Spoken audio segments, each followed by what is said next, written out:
acá está nuestro circuito, cómo se comportaría en corriente alterna. Ya volvemos a tener nuestras fuentes de señal, VI1 y VI2, y nuestros puntos de medición de los voltajes de salida, voltaje de salida 1 y voltaje de salida 2.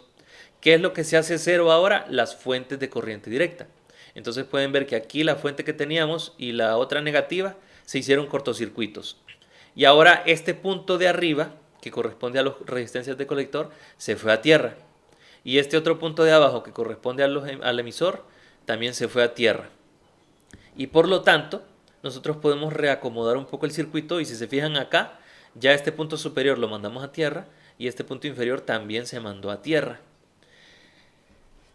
Ahora, es una buena práctica que todo lo que esté tierra lo mandemos para abajo. Entonces, esta conexión que está aquí arriba, podemos darle vuelta a estas resistencias y hacer que apunten hacia abajo para que los tierras todos estén abajo. Y entonces podemos reorganizar este circuito y colocarlo de esta forma. Si se fijan, lo único que hice fue tomar estas resistencias y girarlas hacia abajo para que el tierra apunte en esa dirección y así todos los tierras van hacia abajo. Y lo otro que hicimos acá es que estos tres tierras, recordemos que básicamente nos están indicando que estos tres puntos o estos tres nodos se conectan al mismo punto. Entonces lo hice acá directamente para que pueda ser más fácil observar el comportamiento del circuito. Entonces, si se fijan, todo esto que está aquí abajo es tierra y también esta que está acá y esto que está acá. Nada más que acá sí permanecieron estos símbolos para no pasar un cable saltando encima de todo esto y conectarlo aquí abajo. Entonces, por simplicidad, pues aquí estas tierras permanecen así como están. Ahora que ya está organizado de esta forma nuestro circuito, el último paso para el análisis de corriente alterna es reemplazar los transistores por los modelos equivalentes RE. Entonces, este es el circuito como lo tenemos hasta ahora y básicamente tomamos el símbolo de transistor y lo reemplazamos por el modelo de circuito equivalente RE, que ese sí es el mismo que hemos estado trabajando en toda esta clase. Igual el de la derecha, podemos ver que son transistores NPN, entonces utilizamos un modelo equivalente NPN que se utilizaba normalmente para el de emisor común. Y así nos quedaría nuestro circuito.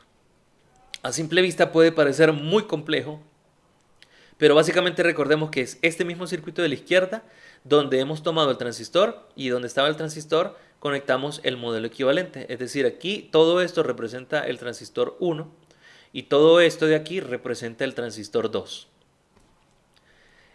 Acá siempre es útil diferenciar el lado izquierdo y el derecho con el número 1 a la izquierda y el 2 a la derecha. Si se fijan, acá tenemos la corriente de base 1 que pasa a través de la resistencia de entrada del transistor beta 1 y resistencia equivalente 1.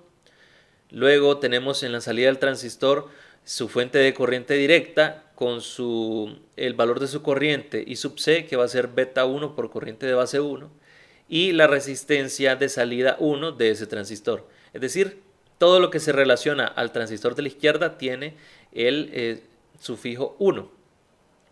Y todo lo que está relacionado al transistor de la derecha tiene aquí el 2, el subíndice 2, para poder identificar que eso tiene que ver con el transistor de la derecha.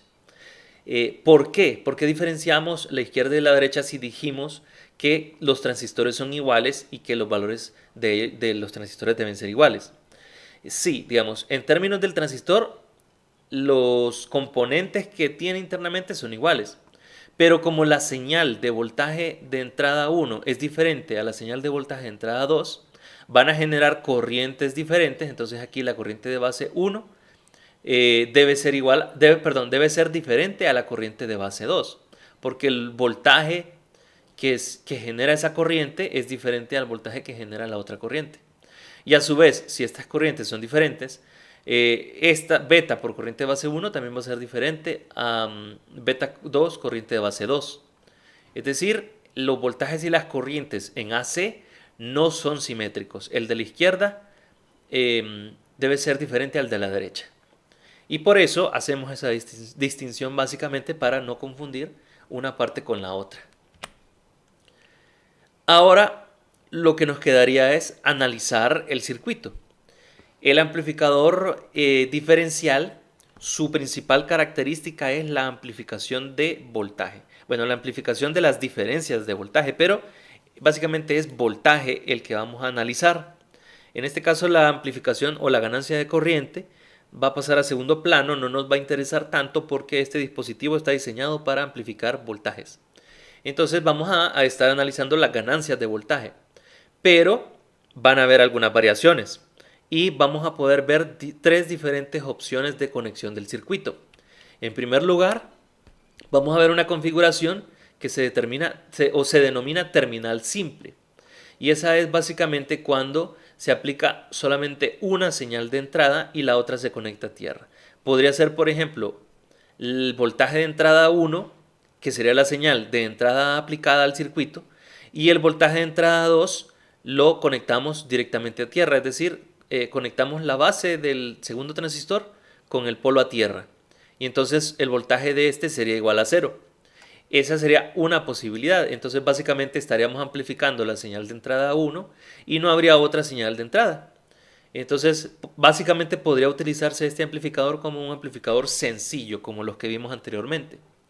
Pero esa no es la única posibilidad. Podemos tener una conexión de terminal doble, que es la principal y es donde se aplican dos señales diferentes, una a cada entrada. Es decir, se aplica un voltaje de entrada 1 y un voltaje de entrada 2 y son diferentes esos voltajes. Y ahí es donde amplificaríamos la diferencia entre esas dos señales de entrada. Y la última posibilidad es una conexión de modo común, que es cuando tenemos una sola señal, pero la misma señal la aplicamos en las dos entradas. Es decir, tendríamos un voltaje de entrada 1 y lo aplicamos a esta terminal, y ese mismo voltaje de entrada 1 lo conectaríamos acá en esta otra terminal. Pero básicamente ahí observaríamos que estamos conectando dos señales iguales en las terminales de entrada. Ya habíamos dicho, así de forma breve, que si las dos entradas son iguales, pues básicamente nuestro dispositivo no va a amplificar porque él amplifica las diferencias. Entonces vamos a analizar ese modo común y vamos a ver por qué la ganancia de voltaje es muy pequeña cuando hacemos esa conexión de dos señales iguales. Pero bueno, vamos a analizar cada una de esas conexiones en las próximas clases. Espero que haya quedado claro. Este circuito puede parecer bastante complejo a simple vista, pero cuando lo vayamos analizando en cada una de las modalidades de conexión, vamos a ver que no es tan complejo como parece. Y en forma similar a como lo hicimos en el colector común, vamos a poder encontrar circuitos equivalentes más pequeños que todo esto para poder analizar de forma más fácil nuestro circuito. Entonces, espero que haya quedado claro y seguiremos trabajando este tema en próximas clases.